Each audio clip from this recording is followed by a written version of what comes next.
Jeremiah chapter number 6 and number 18, sorry, from verse number 1 through to 6, and someone Abiyas Vulele Isaiah chapter number 64, 68, Bani, Isaiah 64 verse number 8. Isaiah 64 verse number 8. Jeremiah chapter number 18 verses 1 through to verse number 6. We are checking those scriptures, Bazalwane. I'm still going to give you many more other scriptures. Just write the scriptures down that I'm sharing to you. And I trust in Kulunkulukute as we go through the scriptures, Bazalwane, we will be in an understanding of this church. I'm doing this, Bazalwane, because we are going to celebrate 3 years of this church. I'm just sharing to you where is this church coming from. Jeremiah chapter number 18 from verses number 1 through to verse number 6. This is what the word of God says. This is the word that came to Jeremiah from the Lord. Go down to the potter's house, and there I will give you my message. So I went down to the potter's house, and I saw him working at the wheel. But the pot he was shaping from the clay was made in his hands. So the potter formed it into another pot, shaping it as it seemed best to him. Then the word of the Lord came to me. He said, "Can I not do with you, Israel, as this potter does, declares the Lord. Like clay in the hand of the potter, so are you in my hand, Israel." Praise God. Njengobumba esandleni sombumbi, ninjalo nami, Israeli esandleni sam. Isaiah chapter number 64. We are reading verse number 8. Isaiah chapter number 64. We are reading verse number 8. Yet you, Lord, are our Father. We are the clay, you are the potter. We are all the work of your hand. Let me read it again, Bazalwane. You, Lord, are our Father. We are the clay, you are the potter. We are all the work of your hand. Wena Nkulunkulu noma wena Nkosi ungibaba wethu. Thina siwubumba, wena ungumbumbi. Silokho okwenziwe noma siwumsebenzi wezandla zakho. Siwumsebenzi wezandla zakho. If you look to the picture here, Bazalwane, we then, by God's grace, got the name ebizwa kuthiwa iPorters Tabernacle Church International. By beginning with Porter, we wanted to emphasize ukuthi wena Nkulunkulu ungumbumbi wethu. When we said this is a tabernacle, that this is a place where wena Nkulunkulu uzosibumba khona. It's a place of us being molded up because you are the potter. When we say we are the church, we were understanding what Pastor Ayanda just shared now. Ukuthi, upon this rock, I will build my church. So it is the church of the potter. It is not Biela's church. It is him who is doing the work. Okay. Biela is a servant of the potter. And then we said, this church is not going to be located in Piet Retief only, nor remaining in South Africa only. This church will go beyond the borders of every country, because our God is not the God of Africa, no God of Europe, no God of Asia, no God of Far East, no God of whatever continent. Our God is the God of every nation. Amen. When Sia read chapter number 28 of Matthew, when God says, go unto all nations of the world, preaching the gospel of Jesus Christ. So our church is not a church that is localized. Our church is an international church. Okay. Hallelujah. Can I say that again, Bazalwane? Umnikazi waleli bandla iPorter. La eMkhondo, it's a place lapho elungisa khona. eVilalisa izindawo lapho elungisa khona. oPhongolo indawo lapho elungisa khona. eBelgrade indawo lapho elungisa khona. eAjax indawo lapho elungisa khona. eHarrismith indawo lapho elungisa khona. My God, siyaya nabazinye indawo.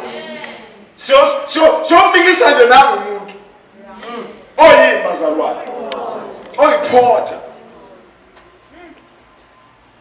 Into emnandi ke yile nto esho Isaiah ukuthi we are all the work of his hand. Then we realize bazalwane ukuthi in this Porter must be represented by the hands.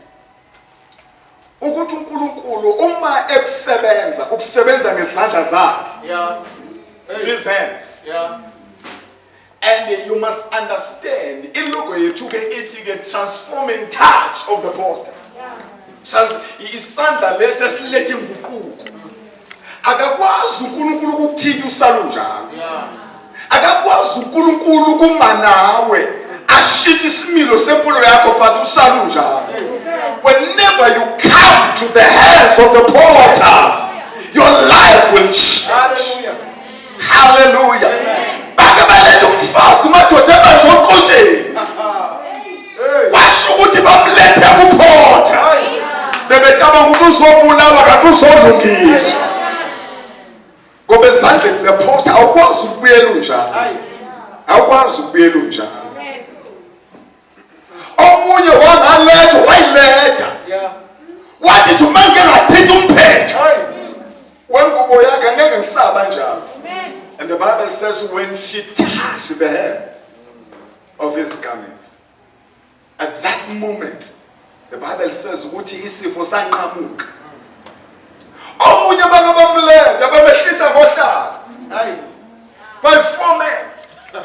Bamlethe gula engakwazi ukuyihambela abantu aphume seyihambela.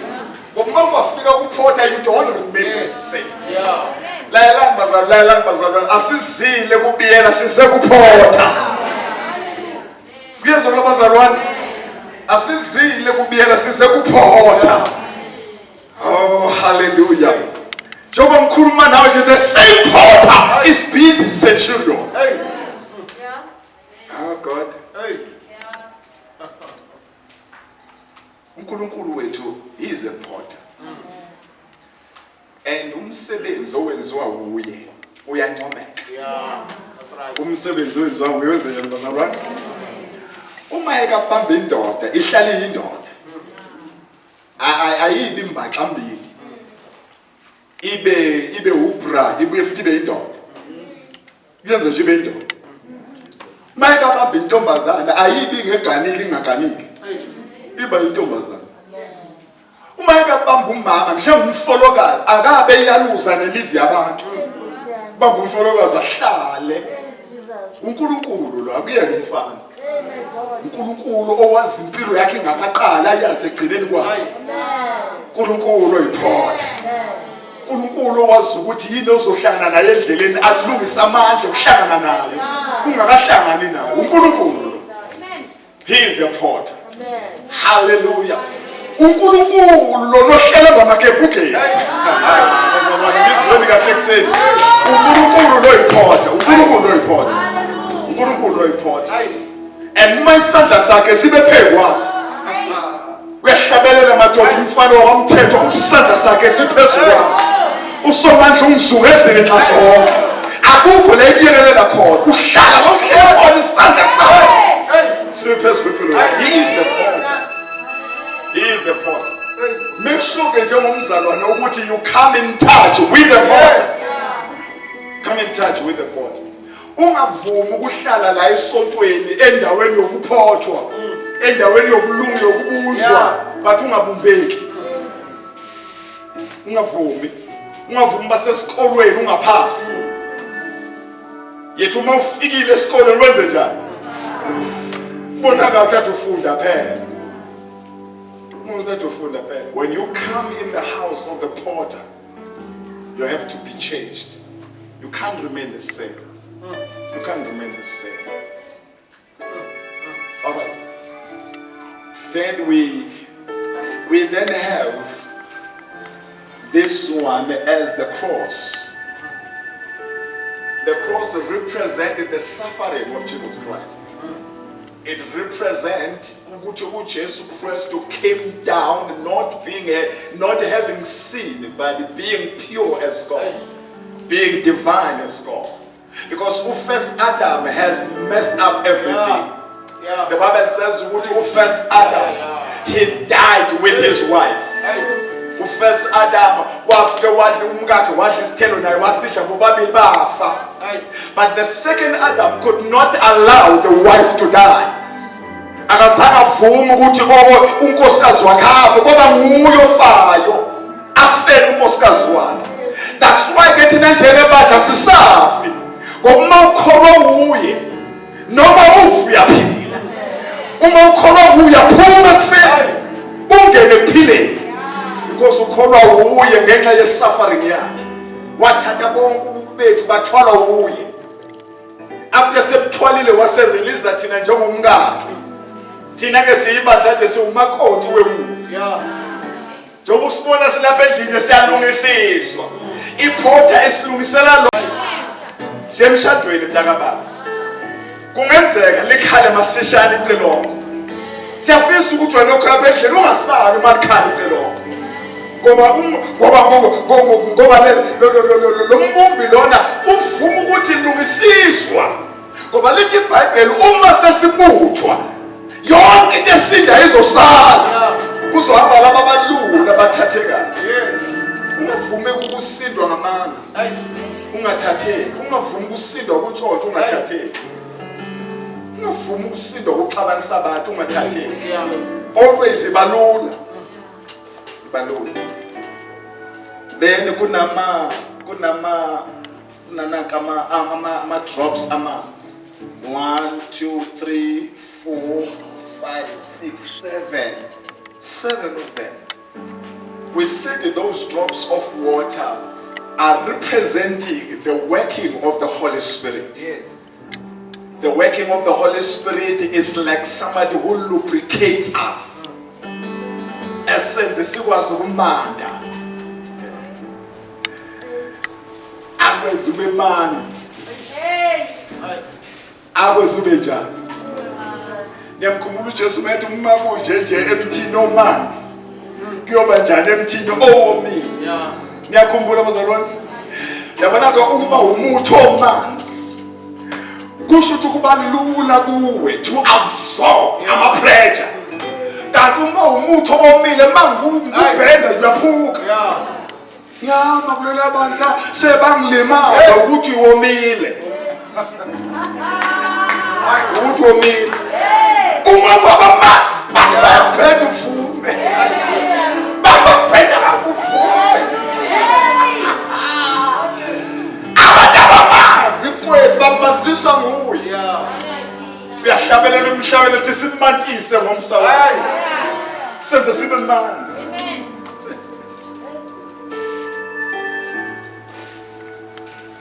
Then down here we have the Bible.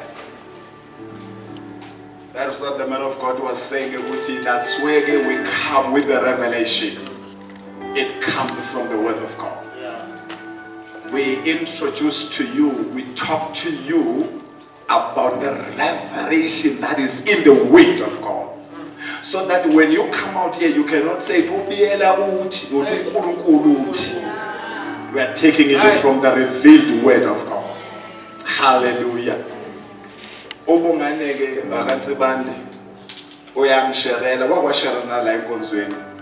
But as the moment ngikhuluma izwi kaNkulunkulu ngithola amandla ukuthi it's no longer me, it's God. Kuyezwela bazalwane? Kufuna mangabe kunezimo ezikuvelelayo bese uyayekela ukukhuluma njengabantu. Ukhulume njengoNkulunkulu. Ubuze ukuthi uJehova umalusi wami. Angiyikweswela. Kuba uthi ukweswela kuyezwa uthi uJehova umalusi wami. Angiyikweswela. Kuba uthi ukweswela kuyalungisa emnyango uthi uJehova umalusi wami angiyikweswela. Bese kuyaseka ukweswela. Bese kuyaseka ukweswela. Hallelujah. Begin to speak in the revelation and things are going to happen in your life. Mawuloku wakhuluma njengabantu siyahlupheka. Kuzolayina nemnyango uhluphe konke ukuthi usumtholile mfowethu. Kuthi konke yesembambile. Kuthi woza uyabambeka. Kodwa mina ngafike bayini mina nje ngiyahlupheka. The moment uthi ngiyahlupheka kubizwa okunye uhlupheka okunye uhlupheka kubizwa okunye uhlupheka. Hallelujah.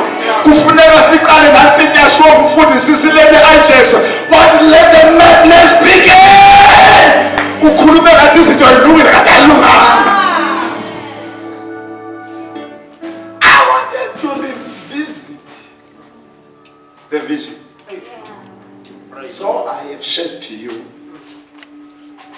the vision of this church. It says, bring people to the transforming touch of the potter, of the potter's hands, so that they can be discipled, so that they can be equipped, so that they can be released to the ministry. So there are 5 things that are just revealed here. 1 is an act of bringing. It's an act of what, bazalwane? And uNkulunkulu uthi bangenise abantu bakhe. Incwadini kaLuka ke usho njalo uthi babizeni noma bathole idalade noma babiza babizeni. Baletheni bese. So there's an act of bringing. And le bringing lena uNkulunkulu ubheke wena nami nawe to bring. When you come into the house of God, bring somebody with you. You don't have to preach them all the time. You can invite them.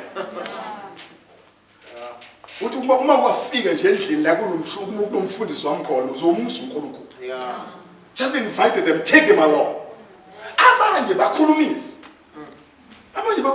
Just talk to them.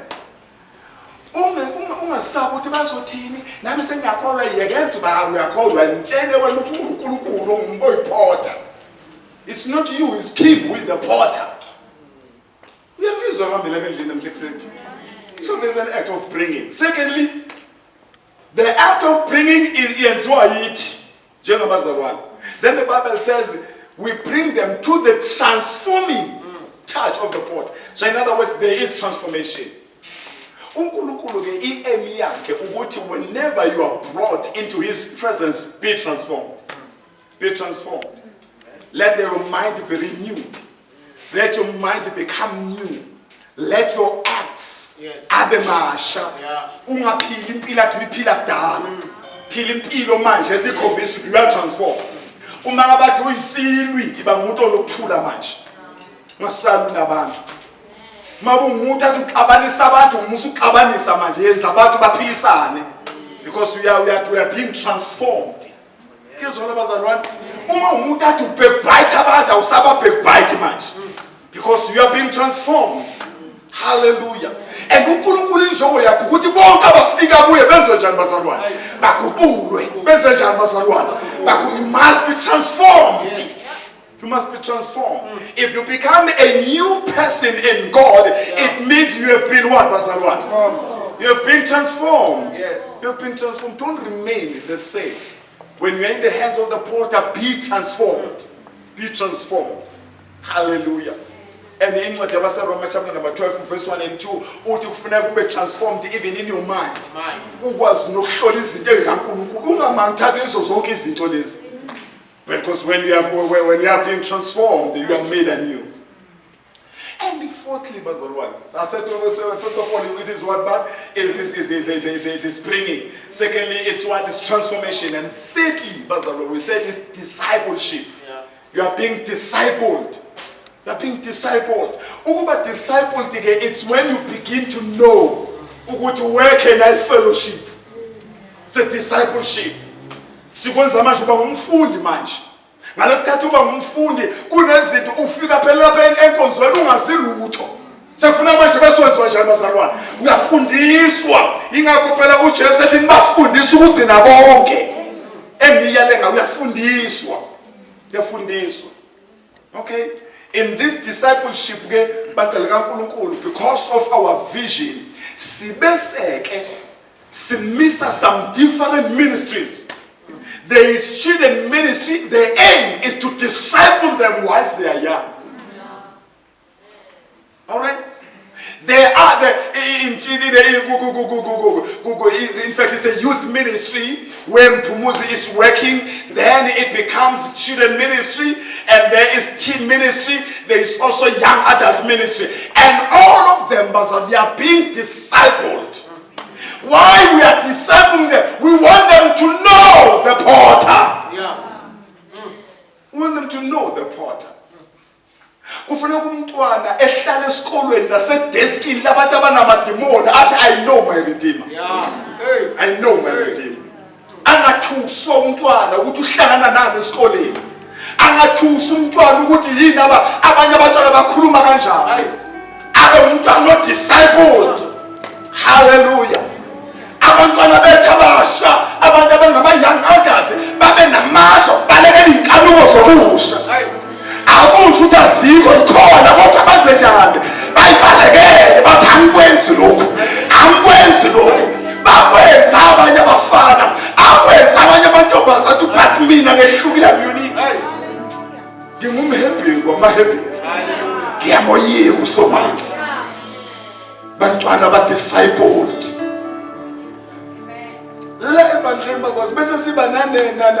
Ladies, Kingdom Ladies Ministry. We are teaching here. We are teaching with the ladies how to behave, how to live for Christ as a lady. Umphilela kanjani uNkulunkulu? Umphilela kanjani as a lady? Glory to God.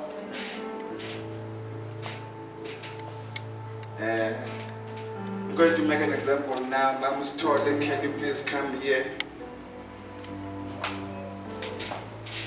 For the point when you one to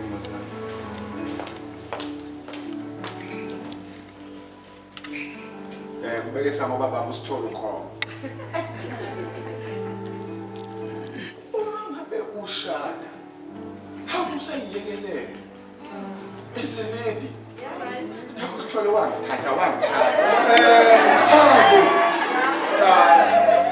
You took something, John. You took something, John. You took waiting that thing. Now let's get to it. That to them. Full of toilet paper and a paper. What am I saying? What am I calling? Oh, from good replace that.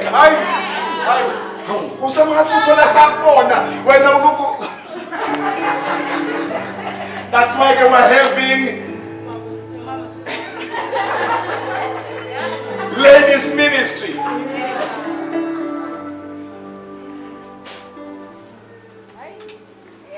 Zikhona eziningi bezikahle ukuthi zibe lapha ezantsi. They are good at a certain time, but not always. Yeba umuntu well equipped.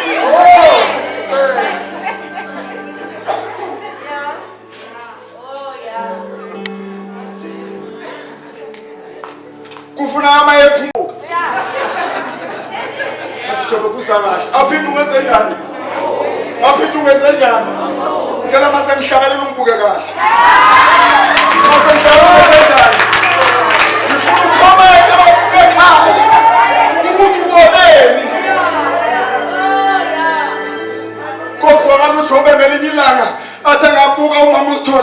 athi ngiyamangala ungenzela usukuhlalo isikhiphikhiphi. That is the reason of this potter transforming you into a lady. Flat shoes are okay at some times, but futhi siyafuna ukuya uma usahamba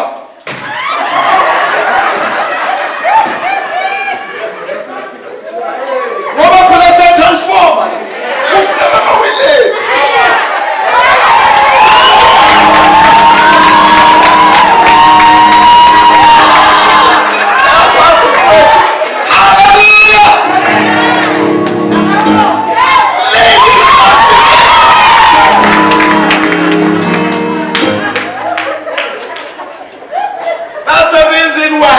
Kingdom ladies.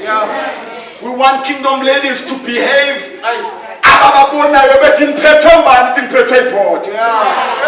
Ngehlukile kunamanye amantombazana ngiphethwe iphotha. Usathane uyahlabhazana. Wabona amantombazana akhona nama blue eye. Amantombazana akhona uma ungakezi lezandleni zephotha ngiyacela uze ngoba hey usathane uzodlala ngawo. Uzodlala ngawo usathane. Come to the potter's hands. Amen. You are going to be transformed. And whilst we disciple you, we'll also look to the gentleman. The gentleman ministry. Good gentleman ministry. Tell no baba uzuza no baba utimane nabantu babakho bakuhlatshwa bakumathelela. Sesifundisa ayanda ukuthi kusho ukuthini ukuba insizwa ebusheni. Kusho ukuthini ukuba indoda usukhulile. Asibashiyo ayanda sihamba nabo ngoba si gentleman. Kuyezona bandla benkosi. Hayi ngikhuluma nabafana bami lapha ilungisa wena ayabiza abazali bengane zabo. Ibheke enkosini izamzama yebo uNkulunkulu uzakuzama kodwa hey beka imali. Ngoba kwabona ama chips uyathenga. Wabona iKentucky uyathenga. Kukhona izinto ofuna ukuyeka ngeke ufe.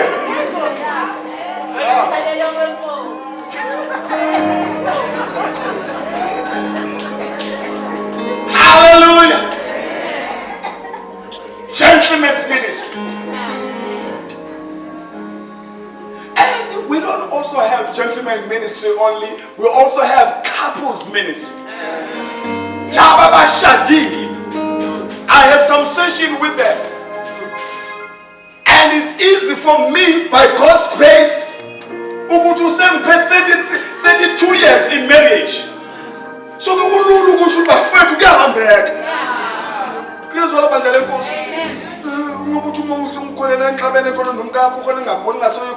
I'm quitting. We are not a quitting type. We are people who are able to stay. That's why we're having our seminars. We encourage them how to live for Christ in marriage.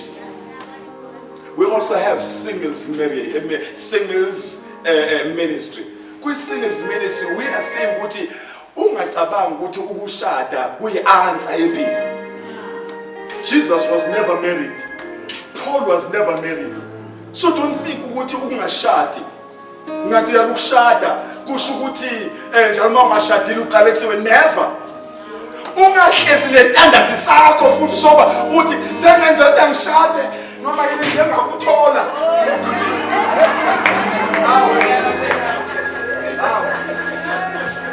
Ngalekhathi wehlisa istandard sakho kufanele kufike ufelele.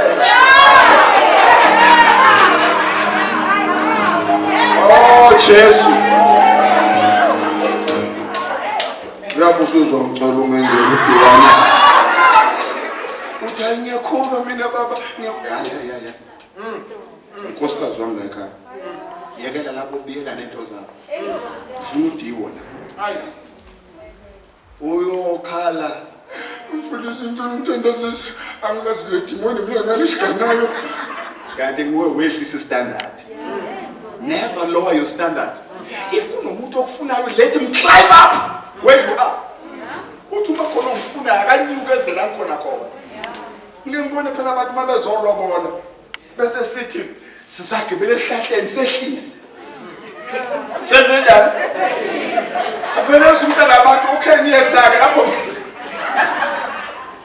Asikaze sivume ukuthi bese sizowa le level yakhe. Siqala sithi akeze kweyethi level. Uma ufuna ukuphila kahle njengonkosikazi ekhaya umyeni wakho ozokuphatha kahle, don't lower your level because you are singing. Because usubona ngathi iminyaka isihambe, uma ihambile kunani pho? uNkulunkulu wathi ufuna abantu abashadile ezulwini. Ngoba uNkulunkulu ufuna abantu abakholwayo.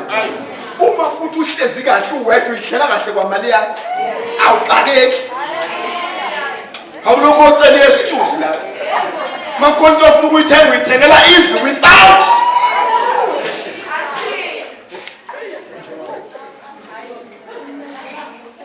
So that's why ke sine discipleship isho ukuthi bayafundiswa.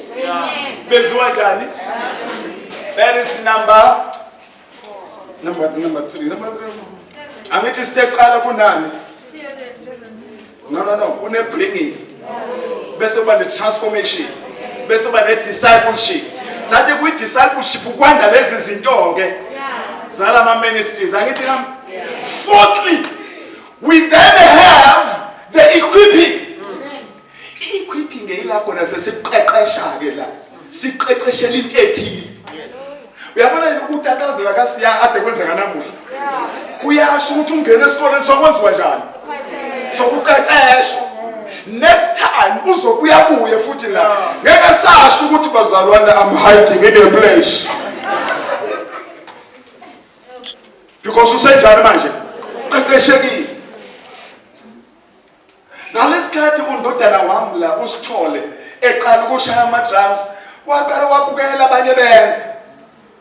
Wasiyangena naye. Kongathi akuhlangana kahle. Kwasho ukuthi ufuna kwenziwe ini? Uqeqesho. Kwafuna kwenziwe uqeqesho.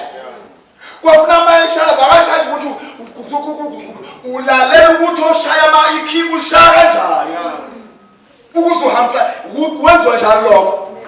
Uqeqeshwa. Ngalesikhathi sine buffela sasenze njani? Saqeqesha. Asikwazi ukudedela umuntu lapha sithi hamba oshumayela lapha singaka sisimuswe. Uma eseshuma uzosibhedela. Zuzu umunye sodaba bazalwane nenkosi uyabonelelwa. Namadlozi nje amahlatshela. Busu bonke ofele bakaqeqesheka. Bakaqeqesheka. Kufuna senze njani? Izolo ngiyemi ngade ngisukela la ekhaya ngithi ngiyolekelela elinye ilunga lethu kungcwaba le ezansi eDumbe. Masifike sasisuka lapha bese uma Mdludlu anisezi phela uzoncwaba senizoshumayela la. Kwasho ukuthi ufuna ukuvuka ivesi khona lapha, ufose uvukaphi? Uvuka ngoba uqeqeshiwe. Ungahlala ungabi na vesi. Kuba khona izimo ezodinga ivesi. Ufuna ukuhlala unjani? Yikho phela izwi kaNkulunkulu lithi you must always be ready to preach the word of God at all seasons. Funa uvume ukuqeqeshwa. Kungathi umama limala mayecela ukuthi awenze into ethile, mama ngicela ucela omunye ngikhona. Sikwenze njalo leso sikhathi. Siyaqeqesha. Sithi masifika lapha kwathiwa uMC akekho. Uprogram director akekho. Sasa sivela sidukuma mamthuma uphatha uhlelo. Angase luphathe emngcwabeni ngathi nentombazane sekuyikho. Kwenziwa njani? Uyaqeqeshwa. Next time ngothi sengihamba naye lapha ngazi ukuthi ngihamba no-program director.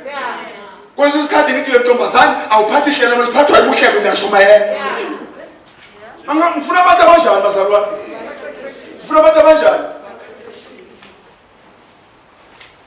Msuka nangumphumuzi. Ngibeke open speaker lapha egroup 10. Ngiyashumayela day 1, ngiyashumayela day 2, day 3 ngamiss speaker. Ngathi umphumuzi baba yimi ngathi namhlanje ngase ngithatha imic yami bantwana benkosi siyabonga ukuthi senifikile namhle kunomshumelo onzima kabi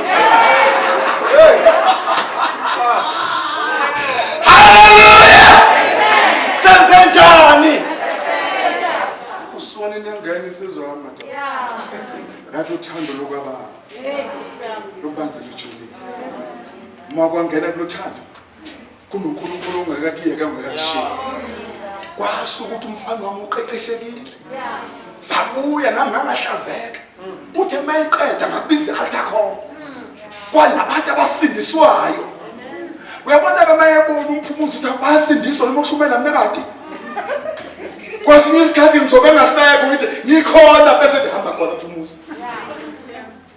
bese mfethu ubaba akekho kukhona mina ngeke besamreject abantu babayazi ukuqeqeshwa ubani niyamuzwa lo Paul amayithi weTimothy wokwazi lento uyithole kubani uyithole kubani lento iphethe ade kunomncwabo ngalopho ngolo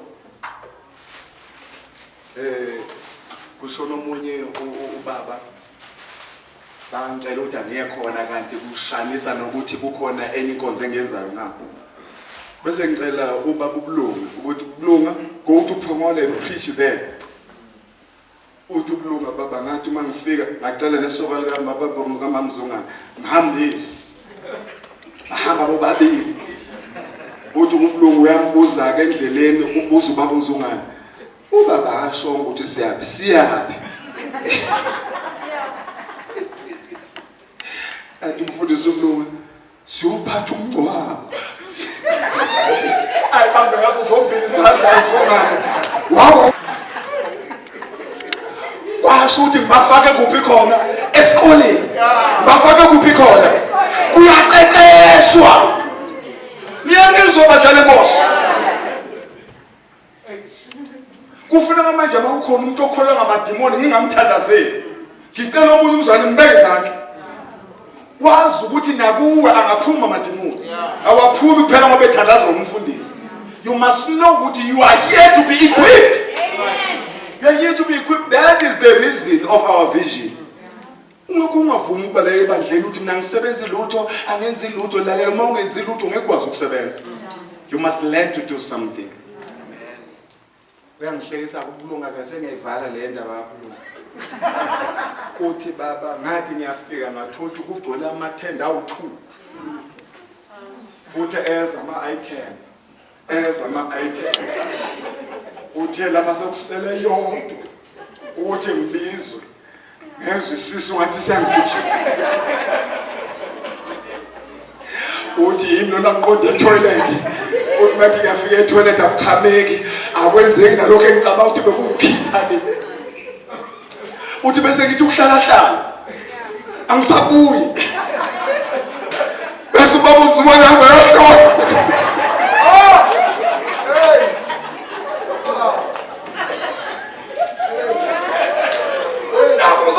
nakuzenza ukubiza umfundisi akekho umfundisi udathi uyafika uyitoilet number 1 angamtholi bese niyochecka ku-toilet number 2 amtholi sekwenze bayakufuna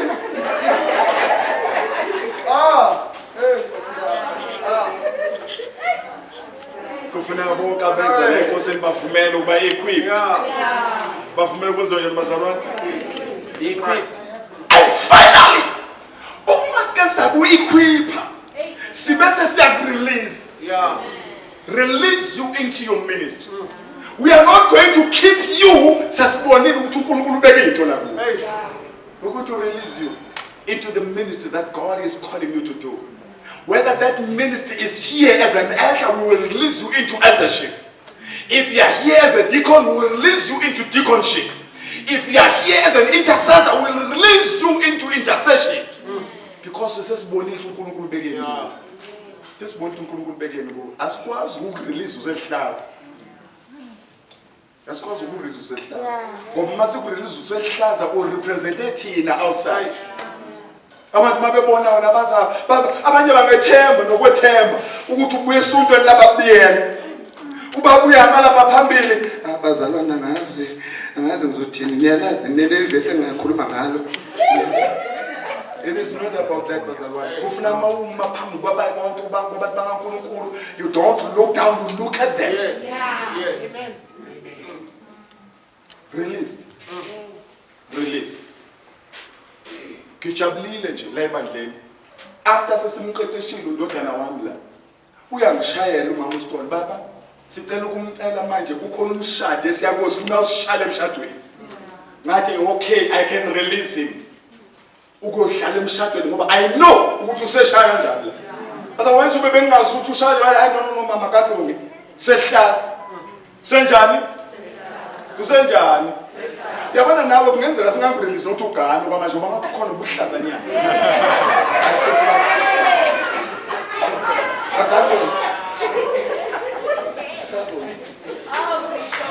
Akalungi akakathukuma. Hallelujah. Zithi lezinto inhlamba. Siyaletha. Yeah. You are being transformed, you are discipled, you are equipped, then you are released. That's right. That is our vision. That's our vision. Ngonjani umuntu esimsa kubantu yilowo oqeqeshekile. Yilowo oqeqeshekile. That's why again we are preparing ourselves ukuthi sibe ne Bible school like I. And thank you for laba zona ba registered ukuthi bazongenela kule class. We want to train you. May I encourage you therefore ukuthi ngalesikhathi, oh, by the way, I just got the information from Umfundisi uVusi ukuthi now you can begin paying u350. Uma ungenayo u350, please let me know. Ngoba sifuna ukuthi ube ingcenye yalokho. Kuyezwa labazalwane? You must be trained. All right. I had other 5 things to share with you concerning why the vision is there. Just to go in passing, bazalwane. Why do we have the vision? There are also 5 things. Number 1, it shows us the direction. If vision, it changes ukuthi siyaphi njengebandla. Cabantu lento ezinhlanu esenginikezwe niyabona manje ibandla lethu liyaphi. All right. Number 2, if vision, it motivates and inspires us to keep going. Kusho ukuthi uma abantu bengaqeqesheki asikwazi ukuyekela. Uma abantu bengakakhululwa ukuthi abenze umsebenzi kaNkulunkulu asikwazi ukuyekela. We need to keep going because of our vision. Number 3, it helps us to move on, to move forward against obstacles. Vision isenza noma inkinga zikhona sithi ngenxa kaJesu siyazeqa siyaphambili. So we are not stopping because of the challenges that are coming our way. Vision also, it keeps us focused. Vision senza senze into ngendlela ehlele eqondile. We are focused into what we do. We are not biasing along the way. We are focused into what is it that we want to achieve and what is that we want to see happening. And then lastly, the vision, then it gives us the meaning and purpose to what we do.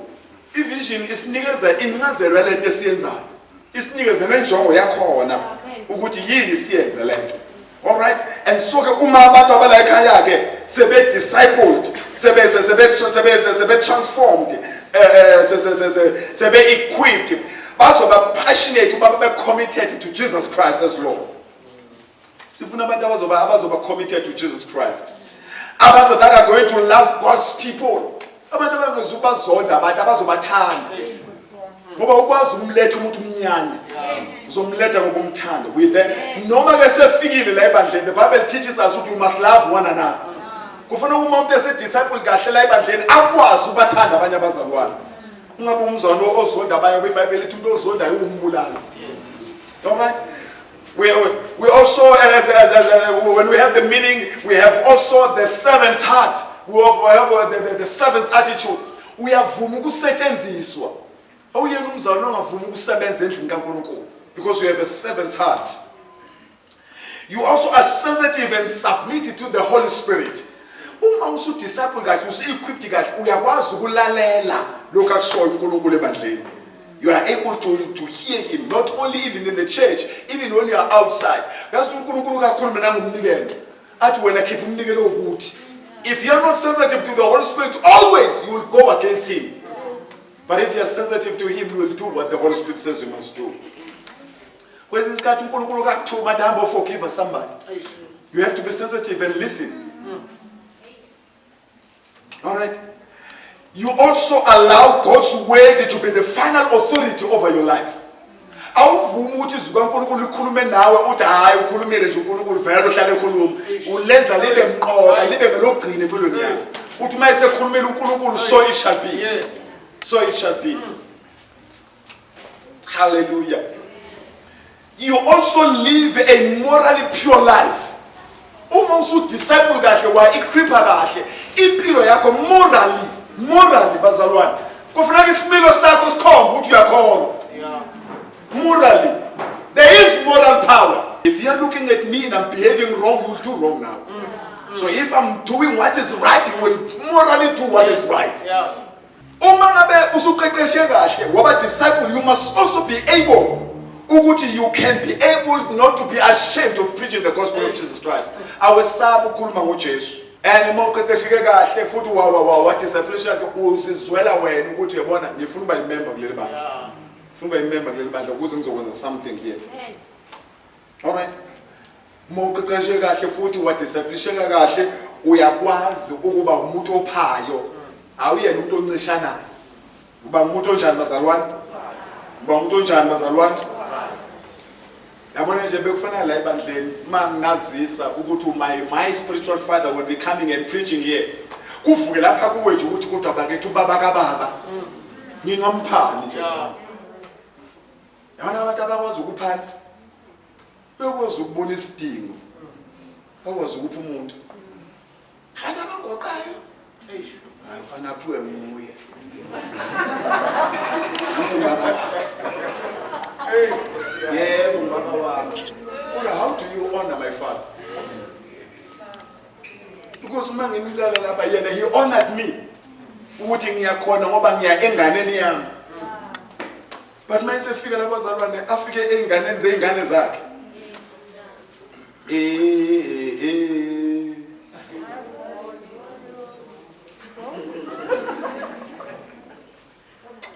If you are well discipled and you are well equipped, you can live a life of purpose. Uphila impilo enenjongo. Awuphila impilo noma isikanjani. Hallelujah. Amen. I am therefore bazalwane close our vision. Where are you in the vision? Ungumzalwane okwazi ukupha yini? Ungumzalwane ongakwazi ukurelease yini? Athi ngenza into ngoba uNkulunkulu engithuma. Ngenza into ngoba umfundisi wami engithuma. Kuyezwala bazalwane? Because I'm equipped, I'm ready. I'm ready to do it. I'm ready to do it. You know why I'm doing this, bazalwane? I also understand that I'm not going to live forever. I must begin to train people that I'm going to release behind me. So that kungathi uma kufa mina kuthiwe nebandla lifile. The church must continue ngoba lakhelwe phezu komuntu. Lakhelwe phezu kwegama likaJehova. What I'm currently doing, bazalwane, I'm trying to let you know that there is a succession plan that I'm in. Ngifisa ukuthi uma izinto zidlula la abantu bangacabanga ukuthi sohlala sinayo ubiyena. Kungenzeka inkosi ingibize at any time. So uma inkosi ingibiza where the church will be. Yoba sezandleni zabantu abazoliyela phansi? No. You must always remember the vision. Ngeke uNkulunkulu uMpostoli Paul mayesezofa. Ukhuluma noTimothy as I'm speaking to you now. As I'm speaking to you bakuntimana. He says to them as pastors, upcoming pastors. He says to them, "Madaba, ngikulwile ukulukuhle. Ngiqedile ibanga lami." Ebesethi ke lala ngilindele umqhele wenkosi. Eyomnika wona. Kungeyimina ngedwa. Labo bonke abayothanda ukubonakala kwakhe. Ebesethi ke kubo ke uDonokhenza lo. Hlala ninalo ulwazi lokuthi uma ngihamba emva kwami kovuka abantu abayisimpisi abangawunakekeli umhlambi kaNkulunkulu. Kovuka abantu abangafuni usebenzela uNkulunkulu kodwa abasebenzela izisu zabo. I am teaching them right now whilst I'm still alive. So that even when they remain, they are not going to preach in their stomachs. They will preach in the word of God. Because that's what I'm preaching. I'm not preaching for my stomach. I'm preaching for the word of God. I'm preaching for the word of God. My crown is not in feeding my stomach. It's when people are being transformed.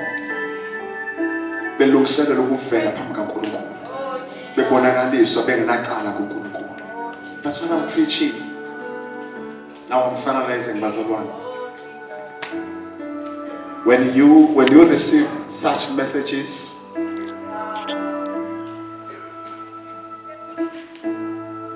you have to come to a point of saying, here am I. Now, Minakos. Wherever you want to send me, Lord. I'm going to go. It is when you agree. I was checking the calling of Isaiah. Isaiah, uthi ngambona uNkulunkulu. Ngambona ephakeme. Ngambona ehloniphekile ekhothanyelwa. Amakherubhi namaseraphim. Uthi ngithenga lesikhathi ngambona ukuthi how weak I am. Ngase ngithi baba mina ngcolile futhi ngihlala phakathi kwabantu abangcolileyo. But what God did for Isaiah, the Bible says he sent one of the angels. And he went down to him. Ngoba uNkulunkulu uyehlela babamvelelayo. Athi Nkosi ngiyadinga. Wenza nomlilo kaSomandla. Wathinta umlomo wakhe. Walalela yonke into athi uyiyisa ihlanjululile. Nalesikhathi iqeda ukuhlanjululwa uIsaya wathi nangu mina ngithume mina. He was available, and in him the fire of the gospel was coming out. The fire of prophetic words were coming out. The fire that was telling things that were going to come was in him. Uma kwavuma wakubeka umlilo kuphuma wakho umlelayo wakho.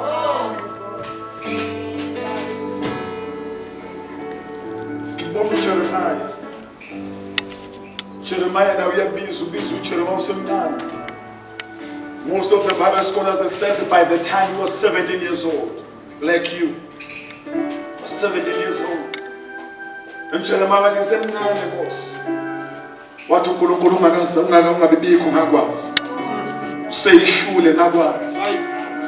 That's why ngenza ukuthi ungaveli uyamndeni ufele kuloko. Ngoba ngangifuna ukukubiza. The Bible says, go to these people because I am with you. But what I like, the Bible says, what's the biggest stand that stuck and running walk? What is the number one? What biggest stand that stuck and running walk? What any word that you speak is no longer yours, my way. You know the meaning show you about the what it was a sand inside. But my thing I beg is stand that stuck and running walk. Akuphumela kizuphumelake. Abantu abaphendula izwi lakho baphendula helakhe. Abantu abasindiswa ngamandla akho basindiswa ngawakhe. Abantu abaphiliswa umangaliso wakho baphiliswa umangaliso wakhe. Because usebeka isandla emlonyeni wakho. Finally, ebesebiza uEzekiel. Get busy. But before ubize ngizokufezela to who I am. The Bible says ukuthi wabonakala uNkulunkulu ehlezi phezu kwamakherubhi. Uthi uIsaiah wabona amakherubhi emnganyele, but uEzekiel uthi awabona emphakamisile. Wayehlezi ngaphezulu. Uthi isihlalo sakhe sasiphazwe yiwo. Ngithi abantu abami uma uzoshumayela ivangeli, don't uplift yourself. Uplift him. Because when he is uplifted up high, the blessings are coming down. Hallelujah. Hallelujah. And then he said to him, Ezekiel, ubona uthi ngibona umqhubu uthi thatha udle. Uthi Ezekiel ngathi mangudla wababa emlonyeni wami. Uthi ngesikhathi ngudla angakwakala mnandi ngesikhathi ngudla. Wamnandi njengeyinyosi. Uthe wafika ngaphakathi wasuyababa. My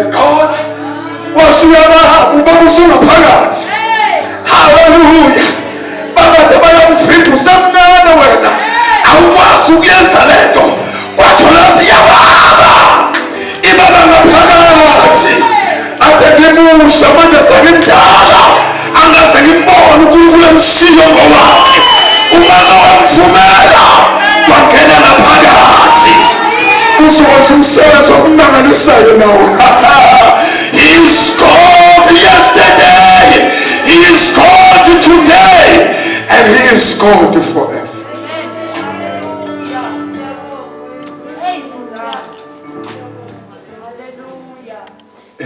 Esandleni somusa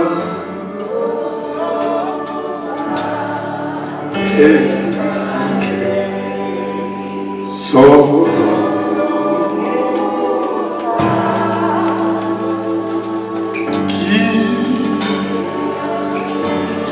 gcinwa noma kungathini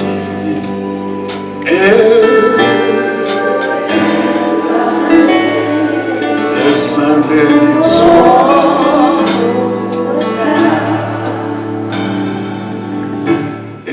esandleni somusa